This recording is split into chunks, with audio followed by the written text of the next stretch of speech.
launched fresh artillery strikes against Syria.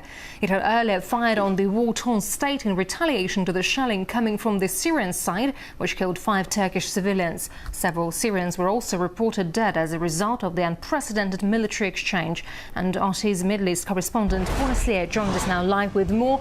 Hello, Paula. So it looks like Turkey's retaliation isn't ending anytime soon.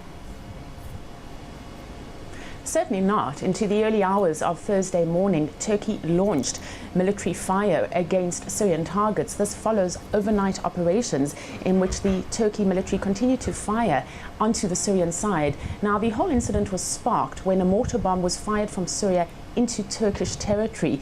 It hit a residential building, killing 5 members of the same family and injuring another 13. We don't yet have clear information as to who fired the mortar. We don't have exact information as to the extent of the Turkish retaliatory actions, but certainly this is intensifying the situation on the ground. We are receiving reports that a number of Syrians have been killed by the Turkish operations, and what we do expect later today, Thursday, is that the Turkish Parliament will make a decision whether or not to authorize cross-border operations in the area. If indeed they give this the nod, what we will see is that the Turkish military can operate freely. Now, in the past, the Turkish military has moved into northern Iraq to root out their Kurdish militants.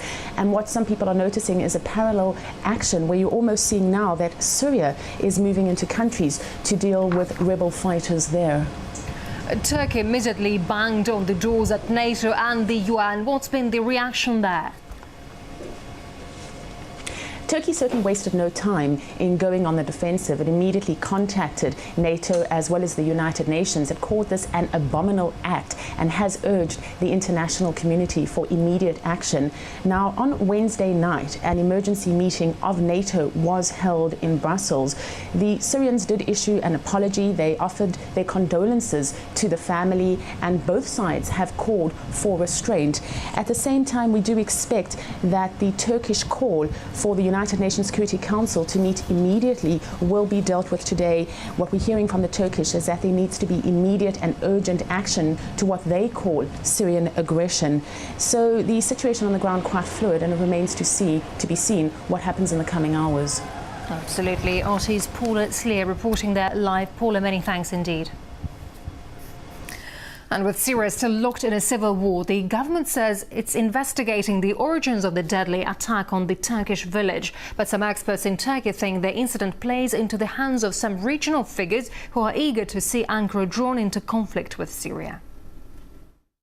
We only know that a mortar has been fired across the border. We don't know whether it was fired deliberately or accidentally. We don't even know who fired it. There's been no proof that it was the Syrian army that fired it. It could be a provocation. I mean, no one really knows. There's been a steady increase in tension along that border for a long, long period of time. And, you know, people have taken positions on this situation. And we also know there are several governments which are anxious for Turkey to kind of take this kind of action. And Qatar is one, Saudi Arabia is another. So they will be weighing up the costs and the benefits tomorrow. Turkey's kind of policy on Syria is not popular inside this country. There's growing domestic opposition to the government's line on Syria. So I think that for the government to kind of succumb to the temptation, perhaps, and kind of take part in some kind of operation across the border to create a no-fly zone would be extremely unpopular inside Turkey.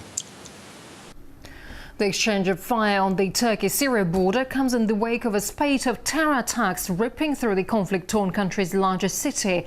Around 40 people have been reported killed and many more injured after a series of car bomb explosions in central Aleppo. The attacks took place in a government-controlled area and apparently targeted a nearby military and administration buildings.